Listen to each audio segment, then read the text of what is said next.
A areia sob os cascos dos cavaleiros era quente, como a chama de uma forja. Sobre as fronteiras do Império corriam rumores. As tribos preparavam-se para um ataque. Mas ainda antes que o primeiro inimigo levantasse a espada, Roma já sabia onde e quando isso aconteceria. Como? De onde os legados descobriam as rotas do inimigo, a quantidade dos seus guerreiros, até mesmo a localização dos acampamentos. Quem lhe sussurrava esses segredos? E o mais importante, para onde desapareciam aqueles que transmitiam tais informações? A resposta está escondida num sistema, cuja rede se estendia dos pântanos do norte da Britânia até as areias da Síria. Mas compreendê-la só é possível ao desvendar como funcionava a mais antiga inteligência do mundo. Onde as espadas retinham, a vitória não dependia da força, mas do conhecimento. O historiador Tácito escreveu que os melhores generais do Império venciam não graças ao número de legiões, mas porque conheciam o inimigo antes que ele soubesse sobre eles. Assim, nasceu a sombra que acompanhava cada legião, uma rede de observadores invisíveis, que hoje seria chamada de serviço de inteligência. Os romanos chamavam a essas pessoas de especuladores, batedores e espiões que se misturavam com comerciantes, escravos, atores. A tarefa deles era simples: ver e informar. Mas por trás da simplicidade escondia-se um inferno.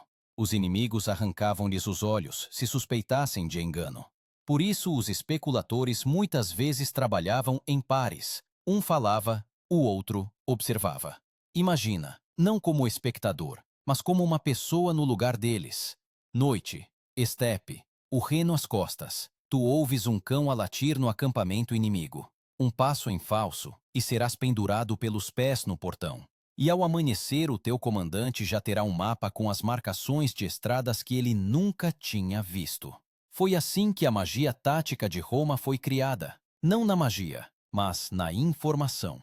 Essas pessoas agiam sob o manto das legiões, mas não lhes pertenciam.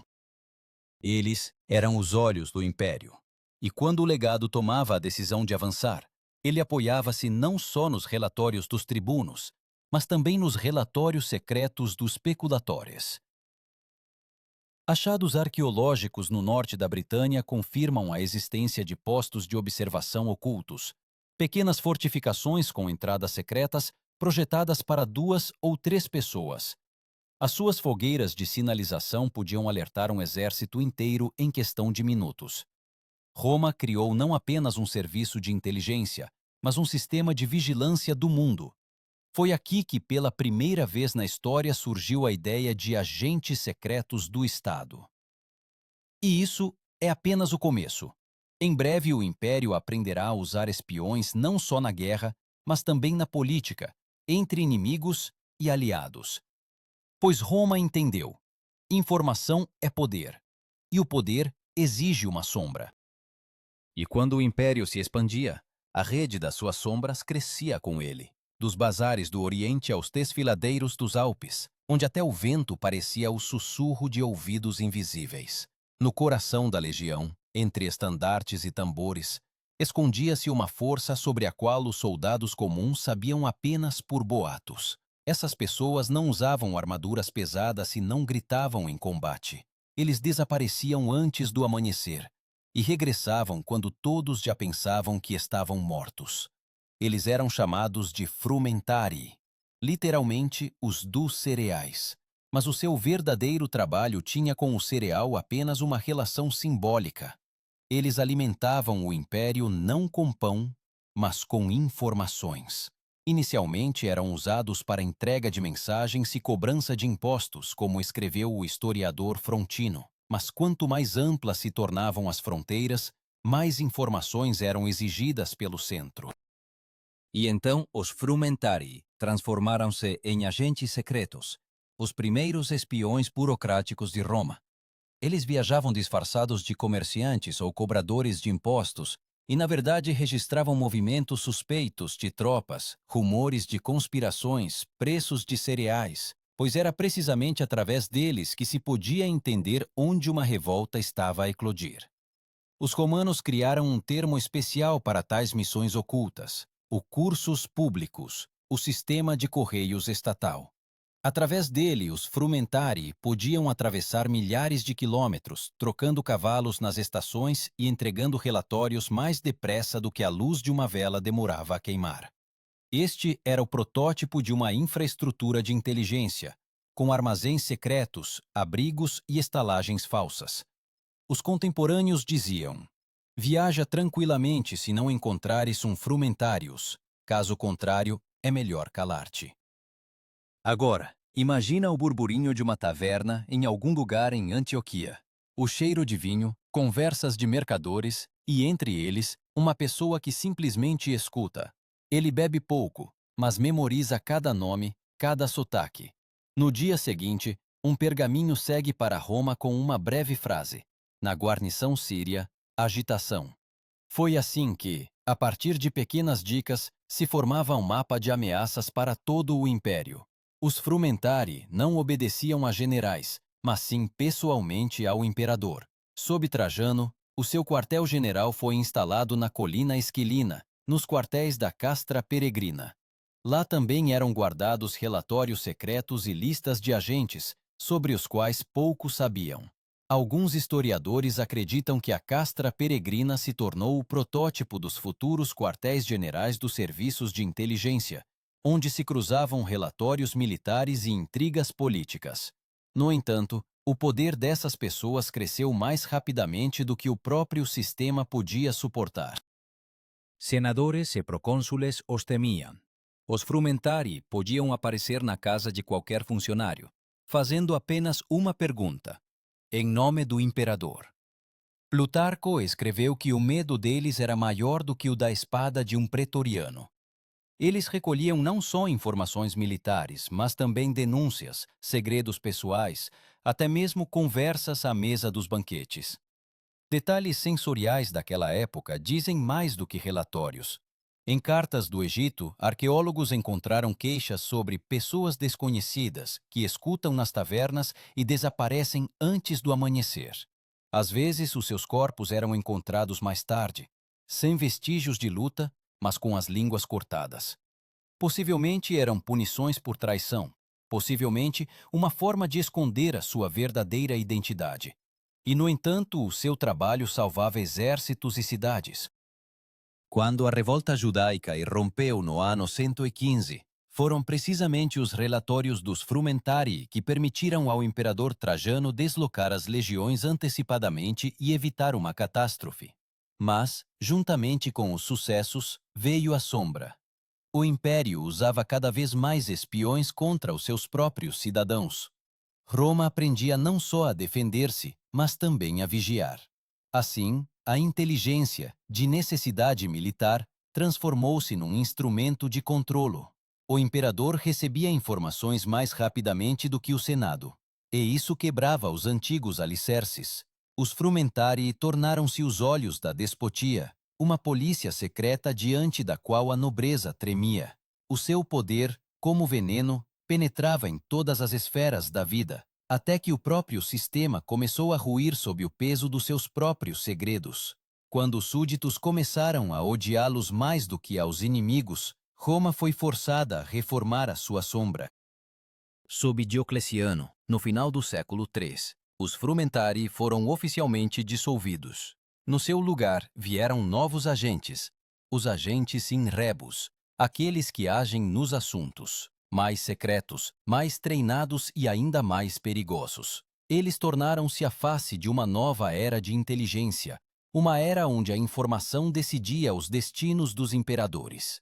E agora, quando a velha Roma se afogou nas suas intrigas, entraram em cena aqueles que possuíam a arma mais mortífera da antiguidade: o conhecimento sobre cada um que respirava no império.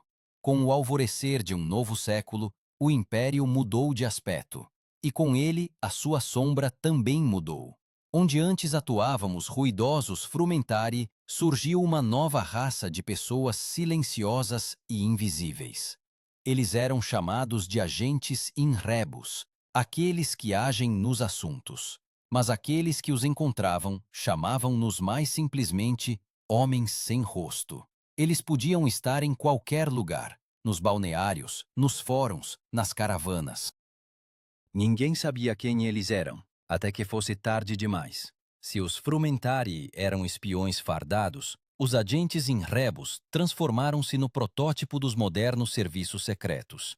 Eles estavam subordinados ao Magister Officiorum, o alto funcionário da chancelaria imperial, que detinha autoridade sobre os correios, as comunicações e a segurança interna. Diocleciano criou a partir deles uma estrutura que lembrava um sistema nervoso. Cada província tinha o seu agente, cada estrada, o seu ponto de comunicação. Eles eram os olhos e os ouvidos não do exército, mas do próprio Estado. A imagem sensorial desta época é a de uma cidade no nevoeiro. Nas ruas ouvem-se passos, mas não se vê quem caminha. Qualquer frase pode tornar-se uma denúncia, qualquer carta, uma prova. Um agente nos assuntos podia ser aquele que trazia água ou aquele que escrevia a crônica. Nos relatórios do historiador Amiano Marcelino, disse que os agentes controlavam até a correspondência dos oficiais. Eram treinados para observar, calar e desaparecer subitamente. Um termo especial que nasce nesta época é o cursus secretus, a estrada secreta. Esta era uma rede de rotas ocultas e estações postais, através das quais os agentes transmitiam relatórios. Ao longo das estradas, havia postos secretos com cavalos, suprimentos e até roupas de diferentes povos, para que o agente pudesse mudar de disfarce, como uma cobra troca de pele. De acordo com arqueólogos, em algumas partes dos Balcãs foram encontradas tavernas onde, nas paredes, estavam escondidos compartimentos secretos para pergaminhos cifrados. Exatamente esses objetos eram descritos por Lactâncio. Os romanos criaram pela primeira vez um sistema onde a informação se movia mais rapidamente do que o exército. Quando uma revolta irrompia no Danúbio, em Constantinopla já se sabia disso em poucos dias. Era um milagre de logística e controlo, mas em cada milagre de Roma escondia-se um preço. Os agentes in rebus tornaram-se um instrumento de medo.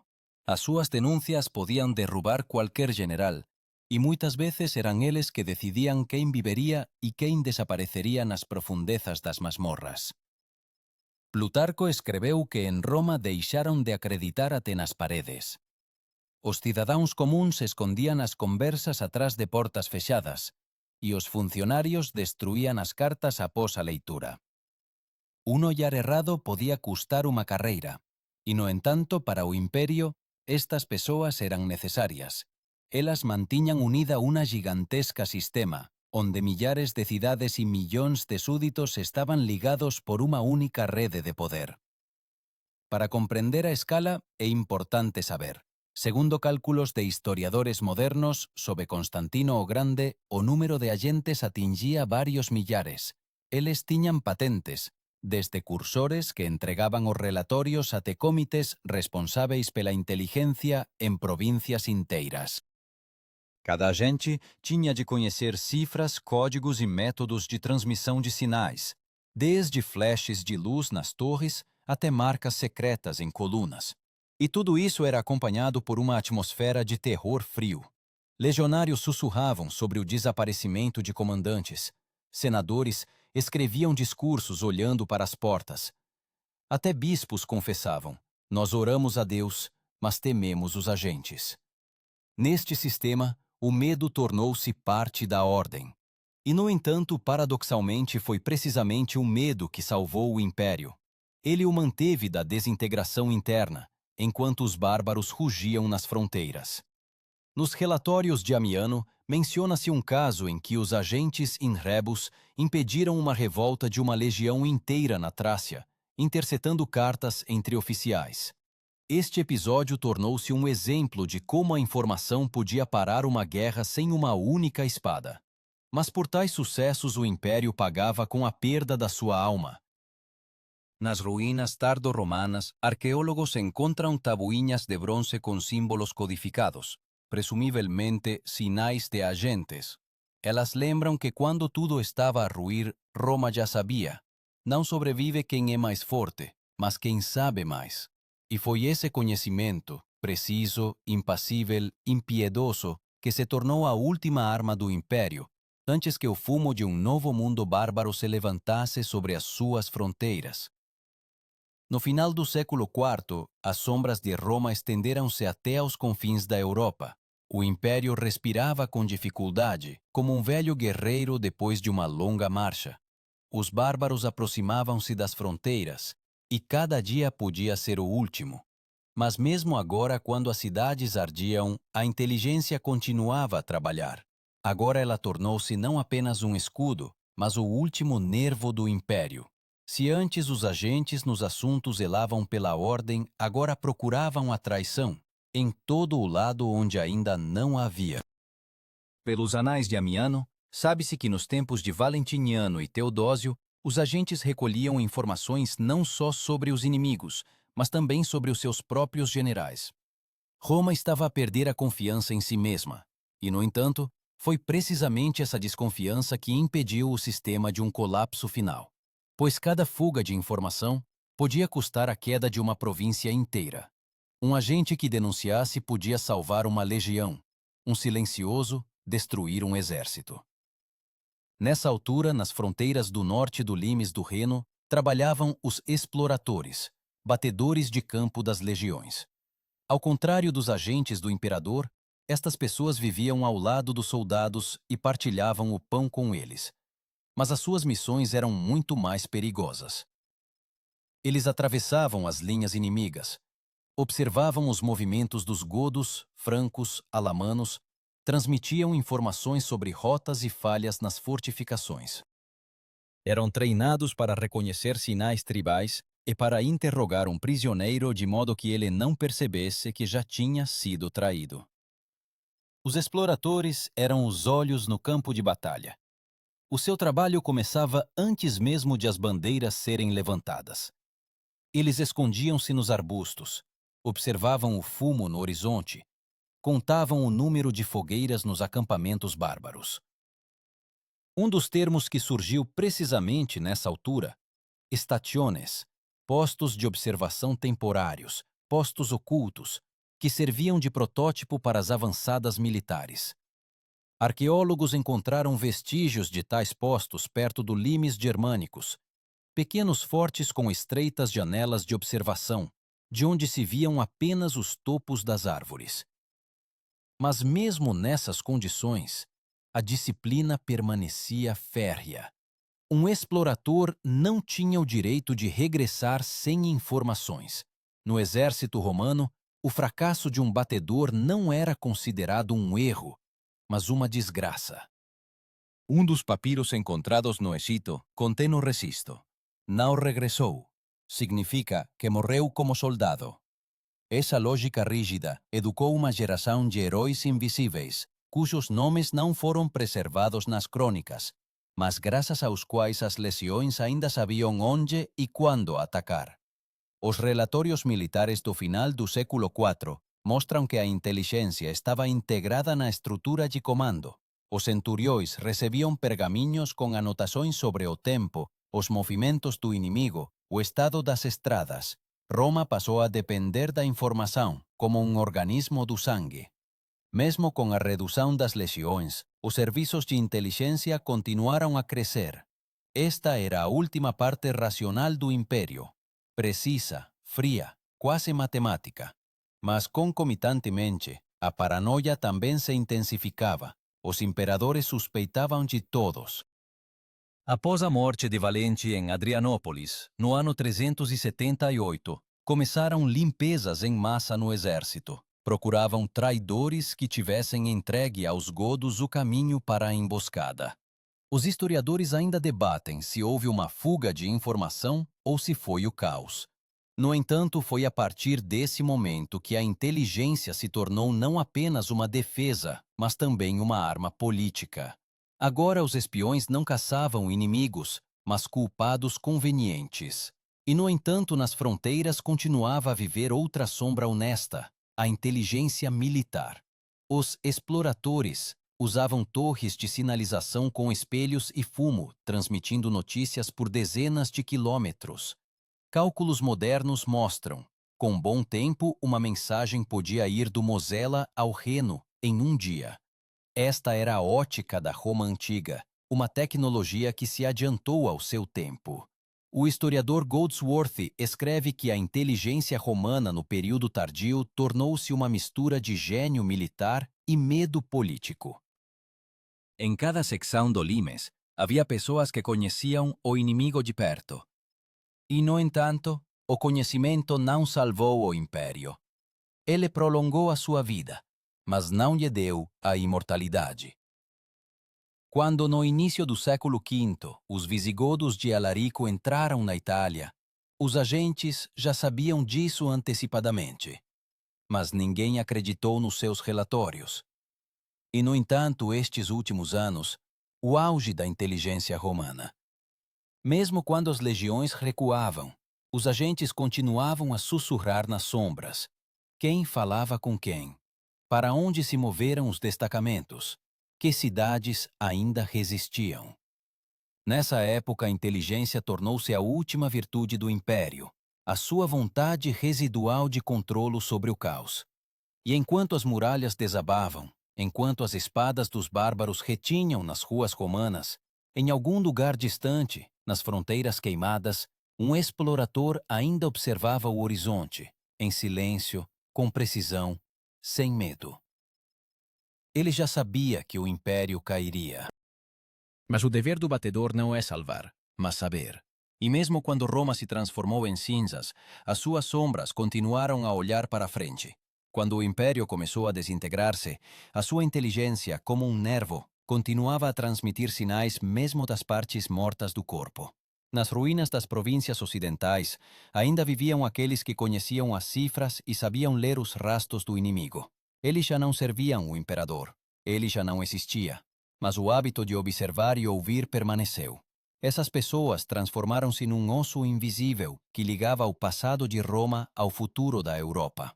Após o saque de Roma por Alarico em 410, quando as chamas se refletiam no mármore dos templos, foram precisamente os antigos agentes in rebus que salvaram os arquivos e os mapas das estradas imperiais.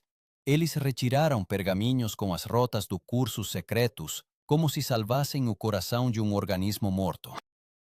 Graças a esses documentos, mais tarde os reis bárbaros, ostrogodos, francos, vândalos, conseguiram governar os territórios que antes obedeciam a Roma. O historiador Seyer escreveu: mesmo nas ruínas, o império permaneceu um mestre do controlo. Na mesma altura, surgiu uma nova figura, um intermediário entre a inteligência moribunda e um novo poder. Ele era chamado de notarius, um escriba, mas na verdade era um agente de informação. Ele registrava quem pagava a quem era leal a quem fugia e quem espionava. Essas pessoas das chancelarias de Diocleciano e Teodósio tornaram-se os arquitetos dos futuros sistemas de inteligência dos estados medievais.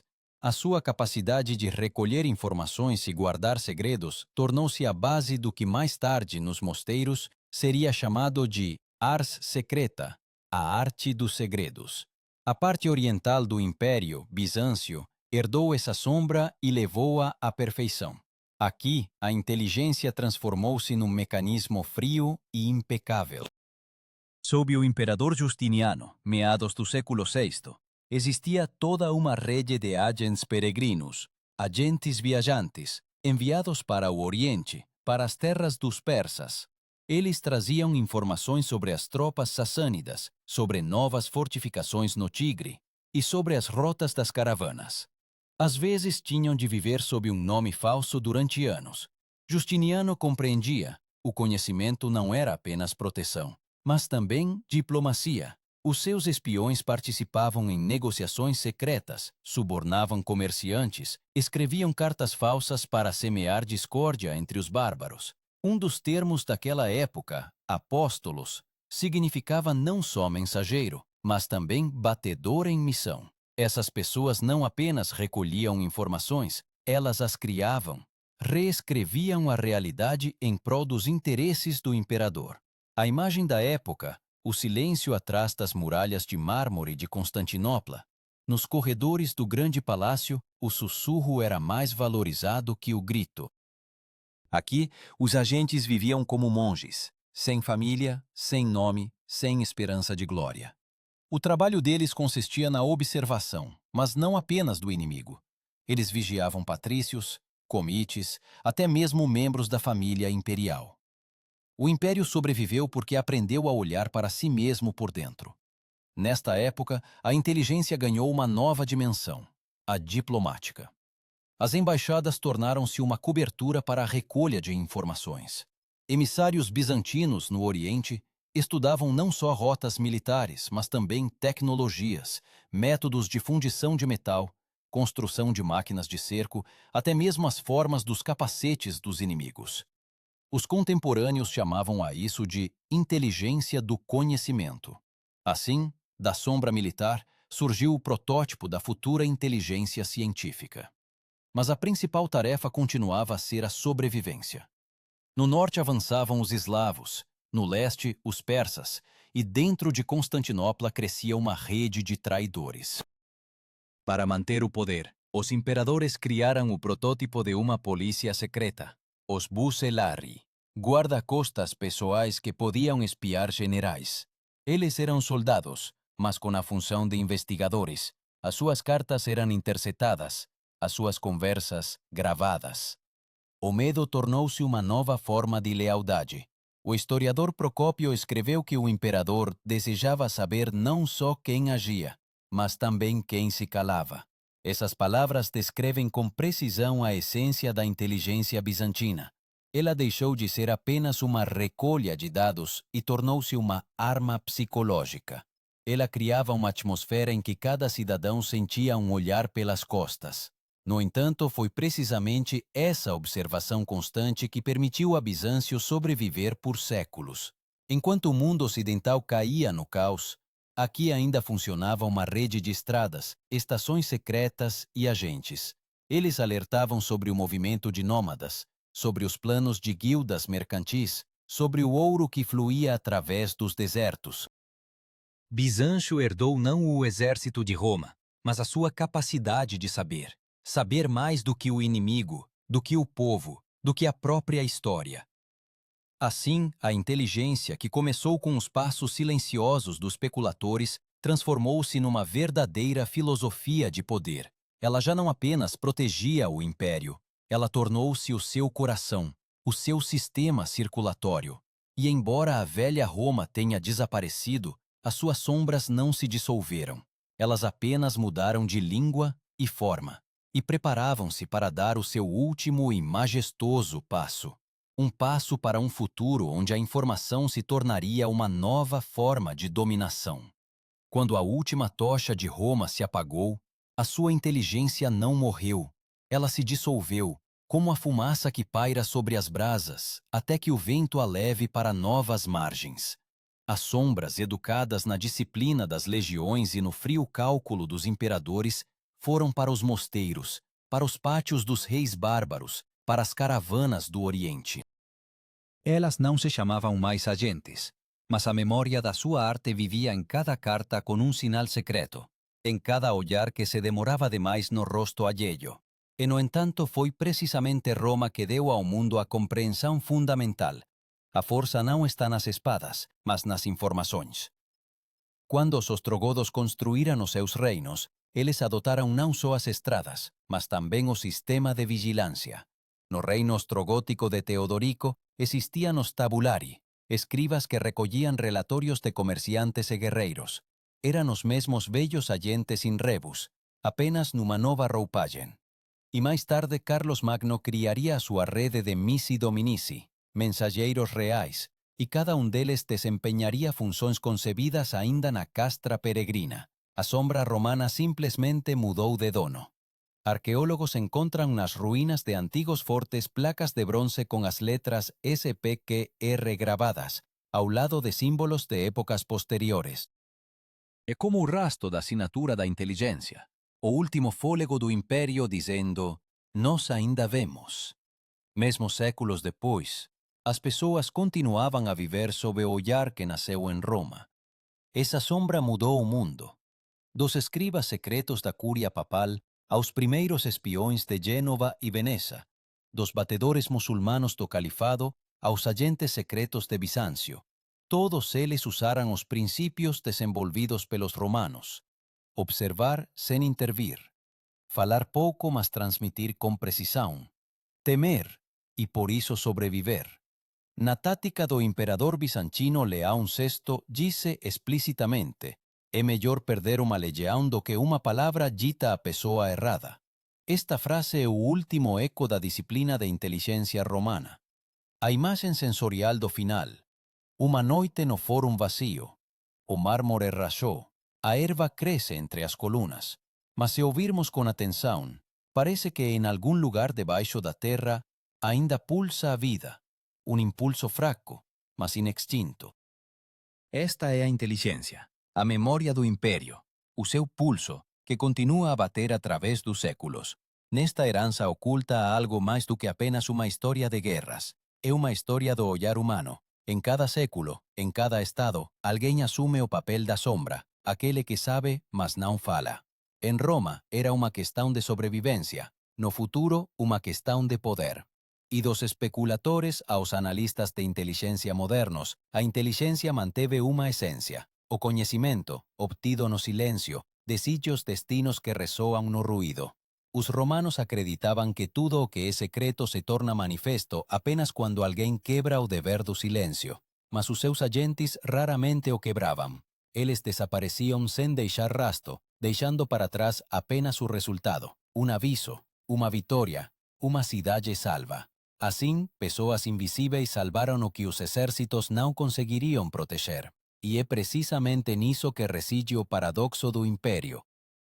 Ele ruiu devido a golpes externos, mas espiritualmente sobreviveu a todos os seus inimigos. Os bárbaros queimaram os seus templos, mas adotaram o seu sistema de poder, estradas e vigilância. Mesmo a inteligência moderna, onde os satélites substituíram as torres e as cifras, as tabuinhas de cera, ainda repete a fórmula romana: ver é governar.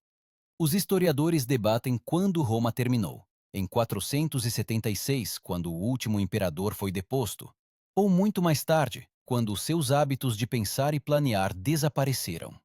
Mas, talvez, Roma não tenha morrido de todo. Ele simplesmente mudou de forma. De cidade, transformou-se numa rede. Pois tudo que os seus espiões criaram, a ideia de controlo através do conhecimento, vive ainda hoje. E agora, conhecendo esta história, pode se perguntar: se Roma sobreviveu não pela espada, mas pela sombra, não estaremos nós a repetir o seu caminho? Quando cada passo é registrado, cada palavra é escrita e cada pensamento se torna dado, não nos teremos nós próprios tornado herdeiros daqueles que outrora observavam por detrás das muralhas do limes?